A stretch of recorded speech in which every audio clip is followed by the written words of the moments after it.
नमस्कार, आप देख रहे हैं 7C हिमाचल आजकल और मैं हूं दीक्षा कोहली। खबरों की ओर रुख करने से पहले नजर डालते हैं अब तक की मुख्य सुर्खियों पर। हमीरपुर दौरे के दौरान मुख्यमंत्री प्रेम कुमार धूमल ने किए कई ताबड़तोड़ उद्घाटन व शिलान्यास। कहा, प्रदेश हर क्षेत्र में अग्रणीय बनकर है उभरा। नाहन में बोले प्रदेश भाजपा महामंत्री डॉक्टर राजीव बिंदल। कहा, धूमल सरकार के कार्यकाल में हुआ प्रदेश का एक समान विकास। विकास के मुद्दे पर भाजपा व कांग्रेस आमने सामने। जीएस बाली ने भाजपा पर कांगड़ा के साथ भेदभाव करने का लगाया आरोप। सिरमौर जिले के नाहन विधानसभा क्षेत्र में बहुकोणीय मुकाबला होने के आसार। कांग्रेस भाजपा के अलावा तीसरा मोर्चा मुकाबले को बना सकता है रोचक। और अब खबरें विस्तार से।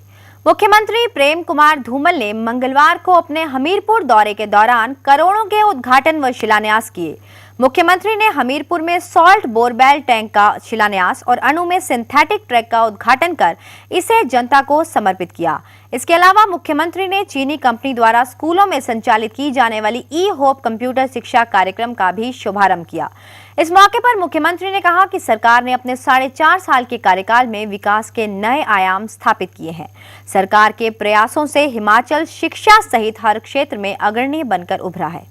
मुख्यमंत्री प्रेम कुमार धूमल अपने एक दिन के दौरे के लिए हमीरपुर पहुंचे। यहां उन्होंने करोड़ों के उद्घाटन व शिलान्यास किए। उन्होंने हमीरपुर शहर के लिए 65 करोड़ रुपए की लागत से बनने वाले सॉल्ट बोरवेल टैंक का शिलान्यास किया। मुख्यमंत्री ने चीनी कंपनी द्वारा स्कूलों में संचालित की जाने वाली ई होप कंप्यूटर शिक्षा कार्यक्रम का भी शुभारंभ हमीरपुर स्कूल में किया। इसके तहत जिला हमीरपुर के 40 स्कूलों को कंपनी द्वारा 2-2 कंप्यूटर और इंटरनेट डाटा कार्ड भी वितरित किए गए। इस मौके पर मुख्यमंत्री धूमल ने कहा कि प्रदेश शिक्षा सहित सभी क्षेत्रों में अग्रणी बनकर उभरा है। उन्होंने कहा कि चीनी कंपनी द्वारा शुरू किए गए ई होप कार्यक्रम से स्कूलों में कंप्यूटर शिक्षा को बढ़ावा मिलेगा। 2 computers each with all the accessories.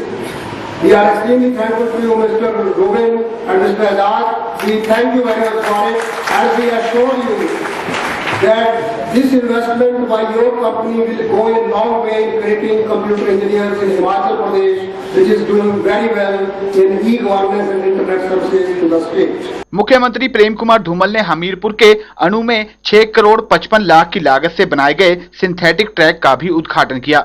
इस अवसर पर मुख्यमंत्री धूमल ने कहा कि सिंथेटिक ट्रैक बनने से खिलाड़ियों को राष्ट्रीय व अंतर्राष्ट्रीय स्तर की खेल सुविधा प्रदेश में ही मिलने लगेगी। ओलंपिक में रजत पदक जीतने वाले शूटर विजय कुमार के बारे में उन्होंने कहा कि विजय ने प्रदेश का नाम रोशन किया है। उन्होंने कहा कि यदि विजय कुमार को उनकी उपलब्धि के अनुरूप सेना में प्रमोशन नहीं मिलती तो प्रदेश सरकार उन्हें उच्च पद पर तैनात करेगी। इस दौरान मुख्यमंत्री ने हमीरपुर में शूटिंग रेंज की स्थापना करने की भी बात कही। पहले तो हम भारत सरकार से आग्रह करेंगे कि देश के नायक के लिए उनको खुले मन से प्रमोशन देनी चाहिए। एक व्यक्ति ने कांस्य पदक जीता तो खेल मंत्री ने घोषणा कर दी कि उसको आईएएस का रैंक देंगे। तो एक वो जवान हिमाचल प्रदेश का जिसने 4 स्वर्ण पदक कॉमनवेल्थ गेम में जीते, 3 एशियन गेम में जीते और अब पहली बार जब अकाल पड़ा हुआ था मेडल्स का तो सिल्वर मेडल लेके आए, उसको प्रमोशन न देना सरासर अन्याय है। इसलिए मैं लिख भी रहा हूँ भारत सरकार को कि इसके साथ न्याय किया जाए और उसके बाद जो स्थिति होगी प्रदेश सरकार पूरी मदद करने के लिए हमेशा उसके लिए तैयार रहेगी। और शूटिंग का एक शूटिंग रेंज हमने शिमला के इंडोर स्टेडियम में स्थापित कर दिया है। हम एक शूटिंग रेंज हमीरपुर में भी स्थापित करेंगे। प्रदेश में आगामी चुनावों को देखते हुए मुख्यमंत्री द्वारा विभिन्न क्षेत्रों का दौरा किया जा रहा है। जसवीर कुमार, 7C हिमाचल आजकल, हमीरपुर। भाजपा के प्रदेश महामंत्री डॉक्टर राजीव बिंदल ने कहा है कि धूमल सरकार ने अपने इस कार्यकाल में पूरे देश में एक समान विकास करवाया है, जबकि केंद्र के यूपीए सरकार ने प्रदेश को कोई सहयोग नहीं दिया। डॉक्टर राजीव बिंदल नाहन विधानसभा क्षेत्र के तहत कोलर में चप्पा चप्पा भाजपा अभियान की शुरुआत करवाने के बाद उपस्थित जनसमूह को संबोधित कर रहे थे। उन्होंने कहा कि इस अभियान के तहत भाजपा जहां अपनी उपलब्धियां आम जनता तक पहुंचाएगी, वहीं केंद्र सरकार की नाकामियों को भी उजागर किया जाएगा। भाजपा के प्रदेश महामंत्री डॉक्टर राजीव बिंदल ने नाहन विधानसभा क्षेत्र के तहत कोलर में चप्पा चप्पा भाजपा कार्यक्रम की शुरुआत की। इस अवसर पर मौजूद जनसमूह को संबोधित करते हुए उन्होंने कहा कि धूमल सरकार ने अपने इस कार्यकाल में पूरे प्रदेश में एक समान विकास करवाया है, जबकि केंद्र की यूपीए सरकार ने प्रदेश को कोई सहयोग नहीं दिया। उन्होंने कहा कि चप्पा चप्पा भाजपा कार्यक्रम के तहत भाजपा जहां अपनी उपलब्धियां आम जनता तक पहुंचाएंगी, वहीं केंद्र सरकार की नाकामियों को भी उजागर किया जाएगा।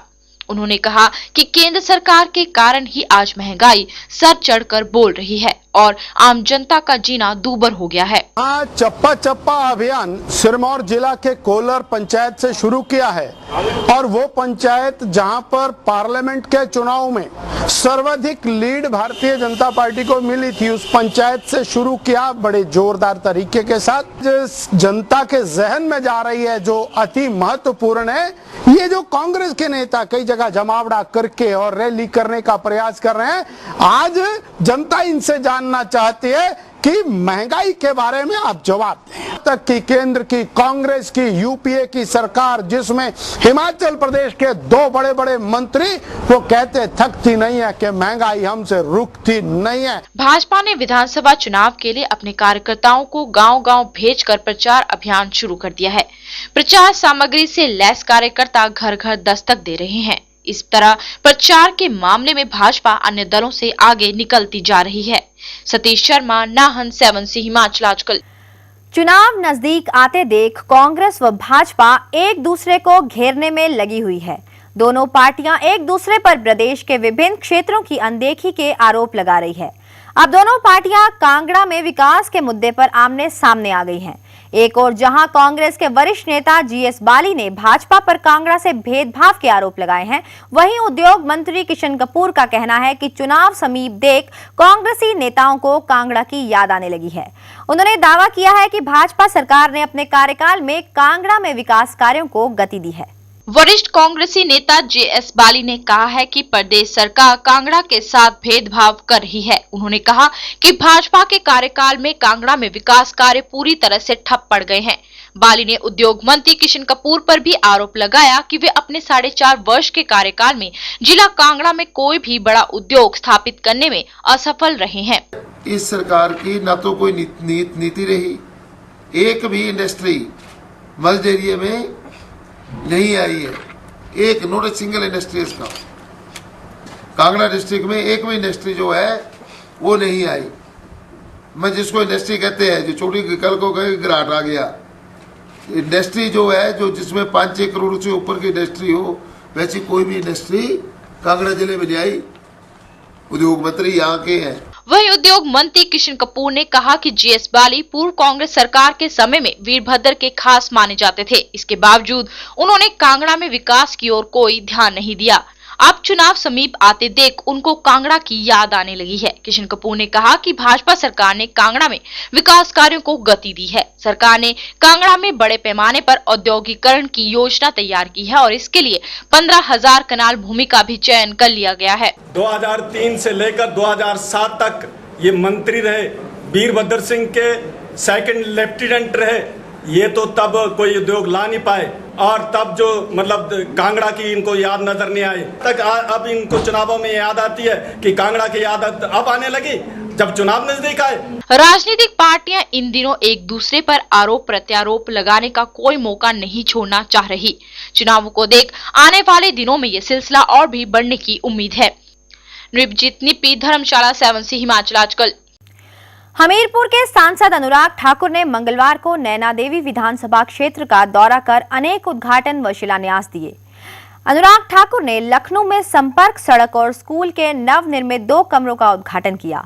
उसके बाद उन्होंने कटवाड़ पंचायत में 2 पेयजल योजनाओं का शिलान्यास भी किया।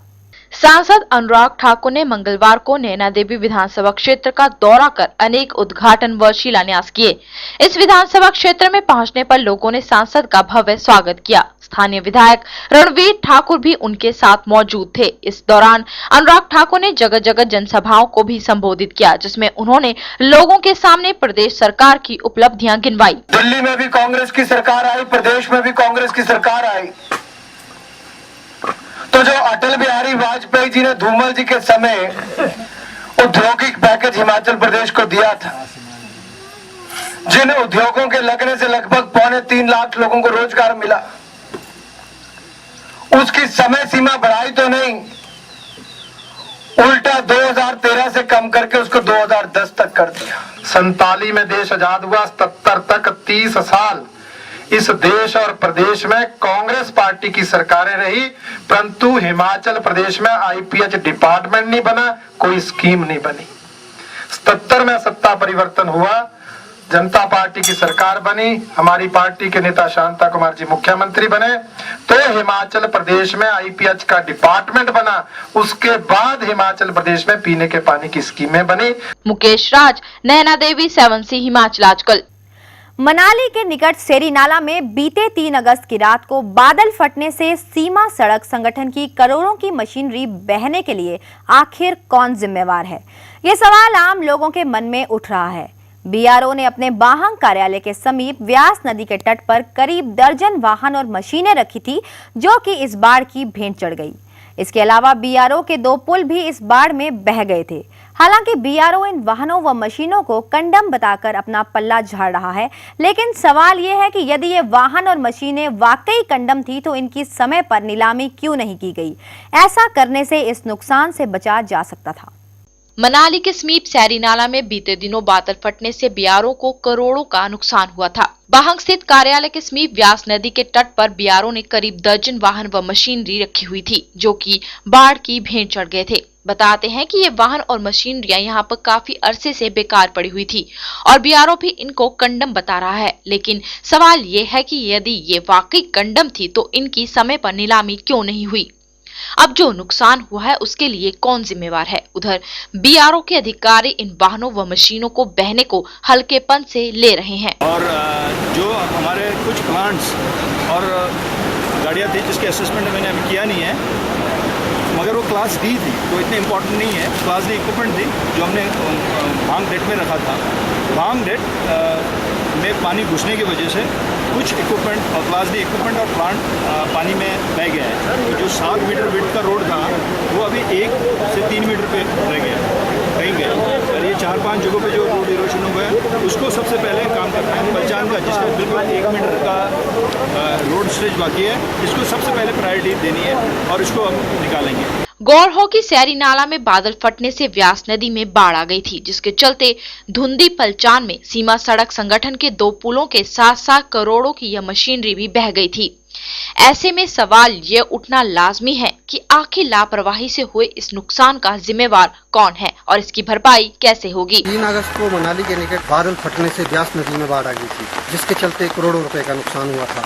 सीमा सड़क संगठन के भांग स्थित कार्यालय के बाहर दर्जनों वाहन खड़े थे, वो भी बाढ़ की भेंट हो गए। इस मुद्दे पर सीमा सड़क संगठन के कमांडर का कहना है कि ये कंडम गाड़ियां थी और इनके व्यास में बह जाने से संगठन को कोई भी फर्क नहीं पड़ता है। जो नुकसान हुआ है उसकी भरपाई कौन करेगा, इसकी जिम्मेवारी किसकी बनती है? मनाली से हिमाचल आजकल के लिए राजग। 7C हिमाचल आजकल में खबरों का सिलसिला जारी है। फिलहाल वक्त हो चला है एक छोटे से ब्रेक का। आप बने रहिए 7C हिमाचल आजकल के साथ।